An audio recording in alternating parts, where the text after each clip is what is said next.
Bueno, pues vamos a hablar ahora con Manuel Ángel Conejero, que como hemos dicho es el responsable de esta edición bilingüe del Instituto Shakespeare. Además, él dirige este Instituto Shakespeare y es catedrático de universidad, especialista en filología inglesa y desde luego en Shakespeare. Manuel Ángel, muy buenas tardes, bienvenido a la Estación Azul. Hola, ¿qué hay? Buenas tardes. Bueno, se edita ahora, edita al Cátedra, tengo aquí 3 volúmenes de Shakespeare. Recordemos que este año 2016 se va a celebrar, hemos hablado mucho del cuarto centenario de la muerte de Cervantes y vamos a hacer aquí en Radio Nacional muchas cosas con ese motivo, pero también lo es de Shakespeare. Con este motivo, como digo, Cátedra ahora pues está editando algunas de sus obras. Tengo en mis manos Macbeth, Sueño de una noche verano y Hamlet. Recordamos que estas ediciones se hicieron en letras universales, pero vuelven a editarse ahora, la verdad es que en un formato muy, muy interesante y de fácil lectura, digamos, que recomendamos nosotros a los oyentes. Pero, Manuel Ángel, ¿cómo lleváis a cabo estas traducciones? ¿Es difícil traducir a Shakespeare? ¿Encontramos en el mercado editorial versiones muy distintas? Bueno, sí, es una tarea un poco de titanes, es un trabajo bastante de locos, para hablar muy claro. Meterse en un lío como este para toda la vida, porque claro, esto yo lo comencé hace 30 años. Claro. Meterse en este lío para toda la vida es un lío muy grande, pero es muy hermoso, es un reto lingüístico muy fuerte. Entonces estamos delante de un autor donde el esplendor del lenguaje, el brillo del lenguaje escénico sobre todo, que es donde nosotros somos algo distintos.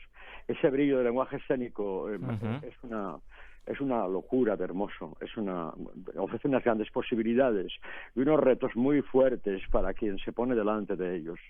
Pero nosotros, ¿qué hemos hecho de nuevo, si se puede decir de nuevo? ¿O por qué somos distintos? ¿O en qué se distingue lo nuestro de lo otro, que no es ni mejor ni peor, pero es distinto?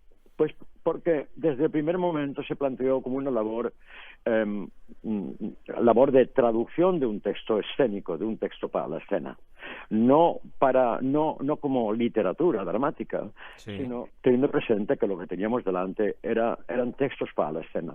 Entonces a mí un maestro muy grande, muy importante mío, el director del Instituto Shakespeare en Birmingham, hace muchos años, profesor Spencer, me dijo un día en la universidad, yo era un crío, me dijo, usted debería dejar de organizar tantos seminarios internacionales y congresos y cosas. Tendría que ponerse usted a traducir Shakespeare, que hace muchos años que no se le traduce.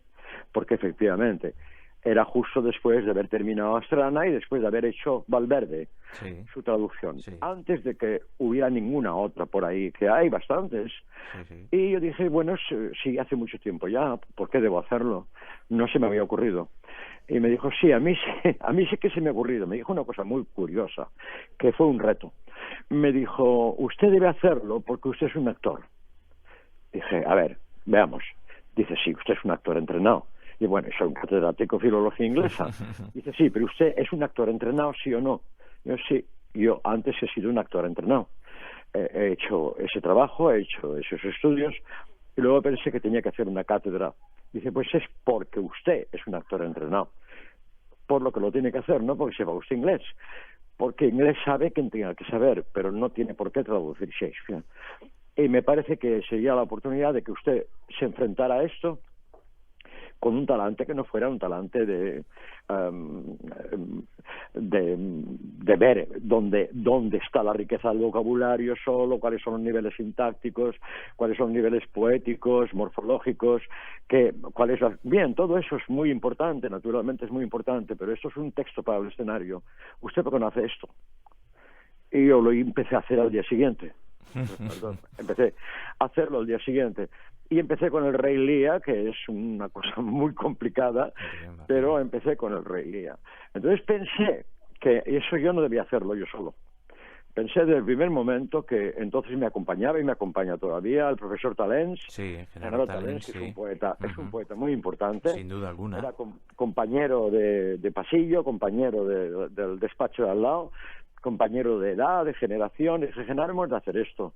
Vamos a pillar a todos los niños doctorandos o licenciandos que haya por aquí, vamos a vamos a empezar eso. Hicimos un equipo y empezamos a preparar a la gente en textualidad, en dramaturgias, en lexicografías, en historia del lenguaje, en cosas. Entonces hicimos, el primer equipo tenía 6, 7 personas, ahora somos 4, ha ido evolucionando, pero todo el mundo que se ha dedicado a esto está en la enseñanza en algún puesto importante. Todos los que me están escuchando, desde Martín y Luciano hasta el último que haya colaborado, y permanece todavía uno de los del principio, que es el profesor Vicente Forés, que es el que conmigo ahora y con Genaro Talens, evidentemente siempre estamos ahí, hace ese trabajo. ¿Por qué tenía que ser así? Porque no es posible meterse a hacer con un diccionario la obra de Shakespeare. No es posible pensar, yo tengo el talento suficiente para meterme a trabajar con la obra de este hombre, que es un portento, que es una referencia para siempre, y es la referencia para el mundo. No hay teatro mejor escrito que este, mejor diseñado que este. Bueno, Calderón lo es muy grande, Lope es muy grande, pero este hombre es una cosa muy extraña. Entonces, estamos hablando de alguien que es como nuestro Cervantes en lo que se refiere a la novela, ¿no?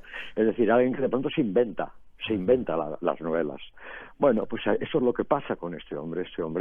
Este hombre realmente se inventa la tragedia y un modelo de comedia que no había, y se inventa un montón de vocabulario, se inventa 200, 300, 400 palabras y las pone en circulación. Algunas todavía están en circulación, o muchas. Y claro, una persona que hace el trabajo de esa forma, yo no me meto en la historia de quién fue y cuántos eran. Esa historia a mí no me interesa mucho. Me interesan las obras. Lo que yo tengo son los textos, y claro, si tengo los textos en inglés, muchos textos en inglés, varios textos en inglés, de varia procedencia, y tenemos que elegir primero qué es el texto en inglés que tenemos que traducir, qué Hamlet es Hamlet y qué Rey Lear es el Rey Lear que vamos a hacer. Claro, esto significa que hay una elección, le llamamos una primera traducción del texto inglés a un texto inglés que nosotros tenemos que hacer. Y pensamos, este es el texto que creemos que debería ser, estudiando los cuartos, estudiando los folios y estudiando haciendo un poco de historia de textualidad. Entonces se prepara ese boceto y se hace un boceto con carácter muy teatral, para ver dónde están las trampas de las escenas, las trampas de los personajes, dónde odian, dónde aman, cómo se empiezan, cómo terminan, cuáles son las piruetas que el escenario ofrece. Y cuando ese boceto está terminado, suelo hacerlo yo. Sí. Se reúne la gente en la mesa, esto es desde hace muchísimo tiempo. Todo lo que hay en el mercado lo hemos hecho igual. Se reúne la gente en la mesa y el que es experto en textualidad da su opinión, el que es experto en lexicografía da su opinión, el que es experto en manejo de lexicons, lo que serían diccionarios comparativos, etcétera. Se pone todo el mundo en circulación y yo voy cantando en voz alta, y ahí nace la escuela de actores de la Fundación Shakespeare. La Fundación son dos cosas, es el Instituto Shakespeare y es una escuela de actores. Son dos grandes proyectos. Ahí nace la escuela, y la escuela donde estoy ahora, desde la que hablo, pues, forma actores, y los actores se les invita a sentarse y los actores participan y se hace todo voceando la escena.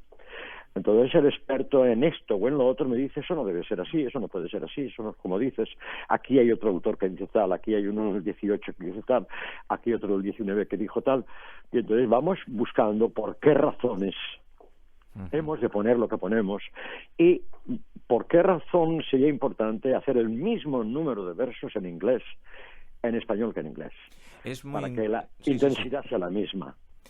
¿Sabes? Para que estamos siempre con el ansia de que teatralmente resulte algo en un idioma que es el castellano, pero en un lenguaje que es el del teatro. Claro. Y esa es el gran reto, y eso yo nunca pensé que lo podía hacer solo. Eso, ahí hay niveles de poesía alta que un poeta más cualificado que yo tiene que sobre que un poeta más cualificado que yo tiene que emitir una opinión, y ahí hay cosas de significación profunda y de debate lexicográfico y de significados, que gente que solo ha hecho eso en sus estudios acaban siendo doctores, las tesis doctorales las hacen sobre esos temas.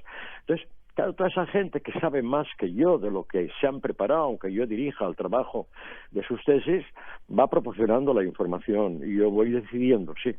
Yo decido finalmente aquello que cara tiene y me hago responsable de lo que estamos haciendo. Pero estamos hablando de algo que tiene mucho tiempo de No, sí. Manuel Ángel, nos lo está contando usted con una pasión maravillosa y no me extraña porque, claro, como bien dice, no es sentarse y coger un diccionario, a pesar de que uno pueda ser filólogo inglés, sino que el proceso, desde luego, es interesantísimo. ¿Qué títulos, para cerrar esta conversación, puede encontrarse o vamos a encontrarnos en el mercado en esta nueva edición de Cátedra? ¿Cuáles se van a poder disfrutar? Sustancialmente lo que se ha hecho es ir a por Hamlet, del que ya hay 20 ediciones en Cátedra. Sí, lo sé que ha tenido mucho. Hamlet, ir a por Macbeth, ir a por El sueño de una noche de verano, evidentemente ir a por Romeo y Julieta, ir a por los sonetos. Ajá. Es lo que ha hecho Cátedra, ha cogido el ramillete más grande y además está hecho el test, es lo que más pide leer la gente, ¿no? Lo que la gente más quiere ver. Entonces han publicado esta nueva serie, que es una alegría muy grande para nosotros, y bueno, está así bien revivirlo, claro que sí. Celebramos el centenario nosotros también. De esa manera, los actores, los traductores, los expertos en historia. Es un lío muy extraño, pero muy apasionante y muy bonito. Y así nos lo ha contado Manuel Ángel. Le he hecho una pregunta y usted mismo nos lo ha contado todo de un tirón, y yo se lo agradezco porque nos lo ha explicado muy bien. Perdonar, pero nada, lo ha explicado fenomenal. A un catedrático le metes €1 y sale como una máquina a tragaperras, y no podemos hablar inmediatamente, porque es muy bonito sí, lo que hacemos, y están los actores. La escuela es fundamental en esto. Si no hubiera escuela de actores, no hubiera podido poner a prueba el texto de El sueño de una noche de verano, por ejemplo, que fue uno en el que intervinieron muchos actores y actrices de la escuela, porque se pone en sus bocas, y si en sus bocas no funciona, yo digo, esto no sirve para nada.